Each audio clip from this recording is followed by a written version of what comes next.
정부가 악화된 남북 관계의 돌파구를 찾는데 주력하고 있습니다.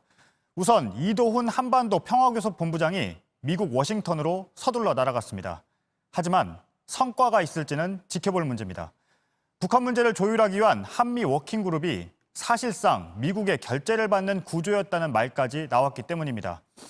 안으로는 대북 라인을 다시 정비하려는 움직임이 있습니다. JTBC 취재 결과 청와대가 정의용 국가안보실장 교체를 검토하고 있는 걸로 파악됐습니다. 이 내용은 잠시 뒤에 전해드리고 먼저 워싱턴을 연결하겠습니다. 임종주 특파원, 코로나19 상황에서도 이도훈 본부장이 미국으로 갔습니다. 그만큼 급하다는 거겠죠? 네, 그렇습니다. 그동안 한미 양국은 코로나19 때문에 주로 화상으로 의견을 교환해 왔는데 이도훈 본부장이 직접 워싱턴으로 날아왔다는 건 그만큼 사안이 급박해졌다는 의미입니다. 이 본부장은 방미 목적을 묻는 말에 지금은 안 된다며 극도로 말을 놨겠습니다. 네, 간 것보다 중요한 게 성과인데요. 대북 정책 특별대표를 겸하는 스티븐 비건 부장관을 만나는 거겠죠? 네, 비건 국무부 부장관이 폼페이오 양재 측간 미중 고위급 회동 수행 일정을 마치고 하와이에서 돌아오는 대로 한미 간 수석 대표 협의가 이루어집니다. 한반도 정세의 추가 악화를 막기 위한 대응책과 함께 논란이 되고 있는 워킹그룹 문제도 논의될 것으로 보입니다. 네, 지금 트럼프 대통령은 침묵을 이어가고 있습니다. 그런데 대북 제재를 연장하는 조치를 취했다면서요? 네, 트럼프 대통령은 대북 제재 행정명령의 효력을 1년 더 연장하고 이를 공지했습니다. 의회 통지문에 밝힌 사유는 북한의 비상하고 특별한 위협입니다. 2008년 부시 행정부 시절부터 발동된 행정명령은 모두 6건으로 해마다 6월 하순에 1년씩 연장돼 왔습니다. 네, 해마다 연장이 되었으니까 연례적 조치라고 할 수도 있지만 지금 때가 때이나 보니까 북한도 그렇고 우리도 예사롭게 보기 어려운 상황 아닌가요? 네, 그렇습니다. 조치가 이뤄진 시점이 북한의 남북 연락사무소 폭파 이틀 만이고 지난해보다는 나흘 앞당겨진 것입니다. 트럼프 대통령의 간접적인 대북 경고일 수 있다는 해석이 나오고 있습니다. 네, 지금 워싱턴에선 군사적 압박을 주장하는 목소리도 나오고 있다면서요? 네, 테드 요호 공화당 하원 의원이 한국과 군사적 노력을 다시 시작해야 한다고 주장한 가운데 빈센트 브룩스 전 주한미군 사령관은 F-35 전투기와 항공모함 등 전략 자산의 전개를, 또 허버트 맥메스터 전 백악관 국가안보 보좌관은 한미 연합훈련 강화 필요성을 각각 거론했습니다. 의회와 전직 군사안보 관계자 등 트럼프 행정부 밖의 주장이지만 강경론이 잇따라 나오고 있는 점은 우리 정부로서는 부담스러운 부분입니다. 네, 알겠습니다. 워싱턴에서 임종주 특파원이었습니다. 과연 미국이 북한 문제를 풀어가기 위해 얼마나 적극적으로 나올지는 아직 모릅니다. 여당에선 북한 문제를 조율한다는 한미 워킹그룹이 오히려 걸림돌이 되었다는 비판이 나왔습니다. 정재윤 기자입니다. 한미 실무그룹이라는 것을 덥석 받아물고 사사건건 북남 관계의 모든 문제를 백악관에 섬겨바쳐온 것이 오늘의 참혹한 후과로 되돌아왔다. 김여정 노동당 제1부부장이 어제 담화에서 강하게 비판한 것 중 하나가 한미 워킹그룹입니다. 한미 워킹그룹은 한미가 비핵화와 대북제재, 남북협력 등 사안을 놓고 수시로 이견을 조율하는 협의체로 2018년 11월 공식 출범했습니다. 하지만 처음 취지와 달리 우리 정부가 미국 정부의 승인을 받아야 하는 구조처럼 운영됐다는 비판이 여권에서 나옵니다. 남북 관계에 있어서 걸림돌로 작용한다라고 일각에서는 비판을 하고 있는 상황이어서 애당초 미국의 워킹그룹 제안을 받지 않았어야 했다며 지금이라도 중지해야 한다는 강경론도 나옵니다. 한미 워킹그룹에서 사실상은 결재받는 구조가 돼버렸어요. 한미 워킹그룹의 중지라든지 등등의 구체적인 실천이라도 뭐가 하나 나와야 되는 건 아니냐라는 겁니다. 민주당은 이 같은 우려를 의식해 당내 외교안보통일자문회의에 강경화 외교부 장관과 정경두 국방부 장관을 불렀습니다. 자문회의 수석부의장인 안규백 의원은 워킹그룹이 왜 논란이 되는지 물었고 강 장관은 워킹그룹이 부정적 측면 못지않게 긍정적 측면도 있다고 설명한 것으로 전해졌습니다. JTBC 정재윤입니다. 미국의 역할과 관련해서 주목해 볼 만한 폭로가 나왔습니다. 존 볼턴 전 백악관 안보보좌관의 회고록입니다. 트럼프 대통령이 처음부터 비핵화 문제는 관심도 없었다. 싱가포르에서 열린 북미 정상회담조차 언론의 주목을 받기 위한 행사 정도로 생각했다고 했습니다. 박현주 기자입니다. 존 볼턴 전 백악관 국가안보보좌관은 트럼프 대통령이 영국 팝스타 엘턴 존이 사인한 로켓맨 CD를 김정은 위원장에게 전달하는 것에만 집착했다고 폭로했습니다. 출간을 앞둔 자신의 회고로 그것이 일어난 방에서입니다. 2018년 7월 마이크 폼페이오 국무장관이 북한을 방문했을 때 트럼프 대통령의 최우선 관심사였던 겁니다. 폼페이오 장관은 김정은 위원장을 아예 만나지 못하고 돌아왔지만 몇 달 동안 선물 전달이 정책의 우선순위였다고 했습니다. 볼턴 전 보좌관은 트럼프 대통령이 한 달 앞서 싱가포르에서 열린 북미 정상회담에서조차 비핵화에 별 관심이 없었다고 했습니다. 그저 언론의 주목을 받기 위한 행사 정도로 생각했다고 주장했습니다. 폼페이오 장관은 당시 회담 도중에 트럼프 대통령은 거짓말쟁이라는 쪽지를 써서 자신에게 건넸다고도 주장했습니다. 트럼프 대통령의 최측근 참모인 폼페이오 장관이 북미 외교에 대해 성공할 확률이 없다고 말했다고도 했습니다. 백악관은 볼턴 전 보좌관의 회고록이 상당히 높은 수준의 기밀을 담고 있다고 보고 출판 금지 소송을 제기했습니다. JTBC 박현주입니다. 우리 내부적으로는 대북 라인을 정비해야 한다는 주장이 계속 나오고 있습니다. 실제로 정의용 청와대 국가안보실장의 교체 가능성이 우선 커 보입니다. JTBC 취재 결과 청와대가 후임 안보실장으로 누굴 하면 좋을지 검토에 들어간 걸로 파악됐습니다. 심수미 기자입니다. 어제 사의를 밝힌 김현철 통일부 장관은 오늘도 일단 출근했습니다. 하지만 대북 라인 재정비 필요성이 커진 만큼 대통령이 사표를 반려할 가능성은 낮다고 보는 게 청와대 기류입니다. JTBC 취재 결과 청와대는 오히려 대북 라인 중심인 정의용 안보실장의 후임 논의에까지 착수한 걸로 파악됐습니다. 정의용 특사 제안에 북한이 보인 반응으로 볼 때 이제 역할이 제한적이라고 판단한 걸로 보입니다. 황당무계한 제안을 들이밀고 있는데 이제 더는 그것이 통하지 않을 것이라는 것을 똑똑히 알아두어야 할 것입니다.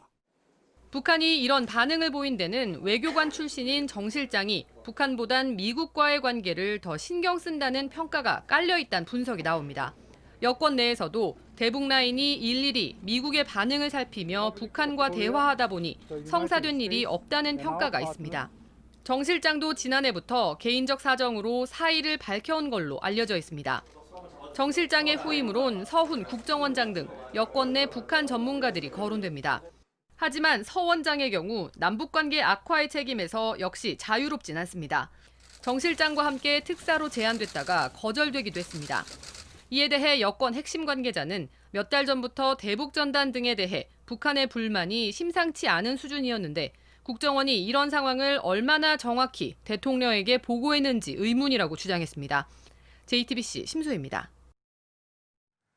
국회에서는 정의당이 외교안보 라인의 전면 쇄신을 요구하고 있습니다. 그 이유를 핵심만 짧게 들어보겠습니다.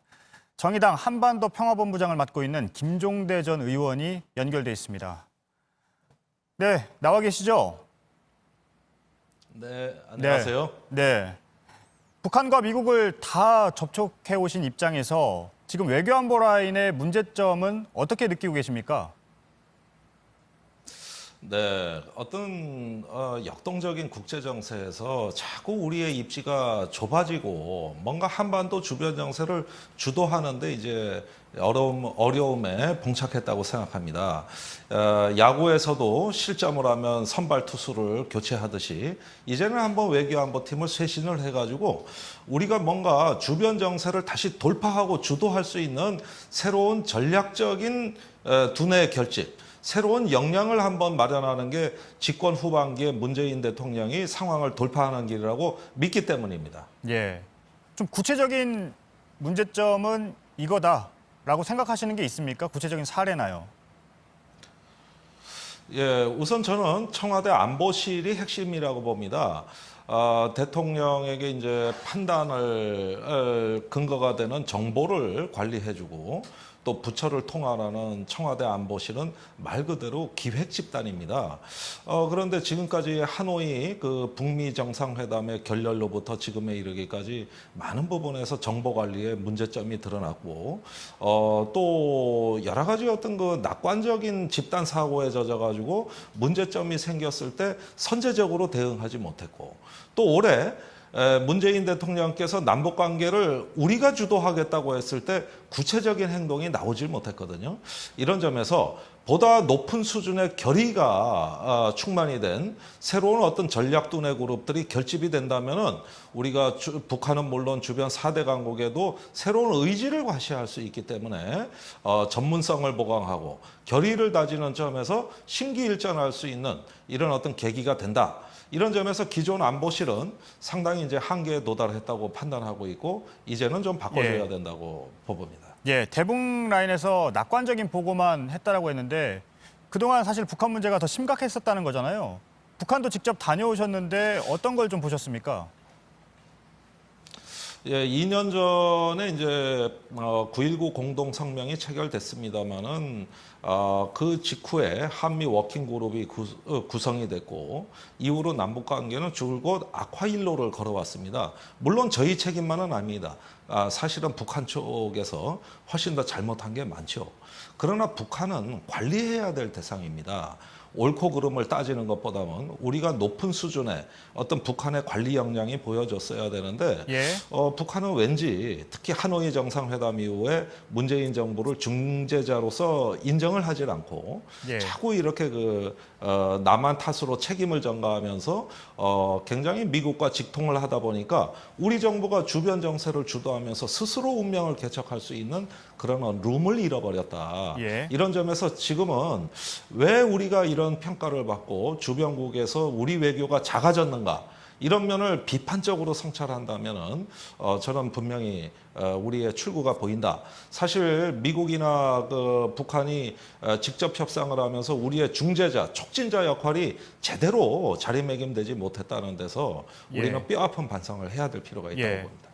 그러니까 통일부 장관 한 명만 물러나서 될 게 아니라 외교안보 라인에 교체가 필요하다 이런 말씀이신가요? 통일부 장관의 어떤 개인적인 사의 표명은 매우 적절하지가 않습니다. 지금 부처는 집행기관입니다. 모든 대북 정책을 설계하고 기획하는 당사자는 누가 말해도 청와대 안보실이고 또 그 안보실의 수장인 정의용 안보실장이 가장 책임이 크다고 보는데 모든 이 외교안보의 그 당사자들은 일괄사표를 제출해서 대통령에게 선택을 맡기지 않고 단지 제일 힘이 없는 통일부 장관 한 사람만 사의 표명했다는 건 무언가 합리적이지 않다고 보는 것이죠. 그것보다는 청와대 안보실로부터 외교안보 부처의 장관에 이르기까지 일괄 사의를 표명해서 현 상황에 대한 정부의 높은 책임성을 보여주는 게 우선이다. 특히 청와대 안보실은 중요하다고 보고 있습니다. 앞서 저희도 보도를 했는데요. 지금 청와대도 후임자를 검토하고 있는 걸로 파악이 됐는데 혹시 들으신 얘기가 있는지요? 후임자로 누가 거론되는지. 그리고 혹시 직접 생각하시는 분도 있는지요? 네. 우선 청와대 그 집단 사고, 어떤 그 사고의 편향성을 좀 개선할 수 있는 다른 어떤 그 이야기를 할 수 있는 다양한 어떤 참모 진영의 구성이 저는 필요하다고 봅니다. 물론 인사권자가 하는 일이기 때문에 제가 이 부분에 대해서 조심스럽습니다만은 지난 주말부터 이미 청와대는 어떤 안보팀의 혁신 그리고 인물의 교체를 넘어서 시스템 혁신으로까지 나아갈 수 있는 고민을 하고 있는 것으로 이야기를 듣고 있습니다. 물론 후임자가 아직 다 준비되지 않았기 때문에 그러한 어떤 검토가 실행될지는 아직은 미지수입니다만은 적어도 청와대조차도 현재 상황에 대한 문제의식을 갖고 있는 것만은 확실하다. 그리고 외교안보팀은 기존 시스템의 인물만 교체해서 효과가 있는 것이 아니라 우리의 국가의 외교안보 자산을 다 동원하고 균형 있게 구사할 수 있는 새로운 시스템의 혁신으로 나가야 된다는 거거든요. 그런 점에서 지난 2년의 대북 정책을 비판적으로 성찰하면서 체계적으로 점검하고 우리 스스로 심기일전할 수 있는 계기는 포착됐다고 생각합니다. 알겠습니다. 오늘 말씀 여기까지 듣겠습니다. 정의당 한반도 평화본부장을 맡고 있는 김종대 전 의원이었습니다. 감사합니다. 네, 고맙습니다. 지금 보시는 영상은 북한이 폭파한 남북 공동연락사무소의 모습입니다. 저희 취재진이 헬기를 타고 16km 거리까지 가까이 가서 카메라에 담았습니다. 연락사무소는 찌그러진 철골만 남아서 전쟁터의 흉물처럼 돼버렸습니다. 바로 옆 종합지원센터의 유리 외장재도 대부분 떨어져 나간 상태입니다. 이렇게 연락사무소를 폭파한 지 이틀 만에 북한군이 전방부대의 재배치를 위해 움직이는 정황을 우리 군 당국이 포착한 걸로 알려졌습니다. 비무장지대의 일부 초소에도 병력이 투입됐습니다. 김선미 기자입니다. 북한은 개성 남북공동연락사무소 폭파에 이어 추후 군사행동 계획도 예고했습니다. 우리 군대는 당과 정부가 취하는 모든 대내외적 조치들을 군사적으로 철저히 담보할 것이다. 최근 북한군 내부에선 이에 대비하는 급박한 움직임도 포착된 것으로 전해졌습니다. 한 정부 소식통은 우리 당국이 정찰 자산으로 파악한 결과 북한군 내부에서 바쁜 움직임이 감지됐다고 했습니다. 전방부대 재배치와 관련해 평소와 다른 움직임이 포착됐다는 겁니다. 또 그동안 비어있었던 비무장지대 인근 초소엔 북한군 병사가 등장했고 철책 부근에서 작업하는 모습도 포착됐습니다. 북한군은 어제 전방 경계근무 급수를 1호 전투근무 체계로 올리겠다고 했습니다. 사실상 최고 수준의 전투준비 태세로 2013년 3차 핵실험 당시 핵전쟁을 불사한다며 내놓은 개념과 비슷합니다. 미군은 오늘도 통신 감청 정찰 자산인 리벳 조인트를 띄워 수도권 일대를 감시했습니다. 우리 군도 돌발 상황에 대비하고 있습니다. 북한이 군사적 도발을 끝내 감행한다면 우리 군은 좌고우면하지 않고 강력하게 대응할 것임을 분명하게 말씀드립니다. JTBC 김선미입니다.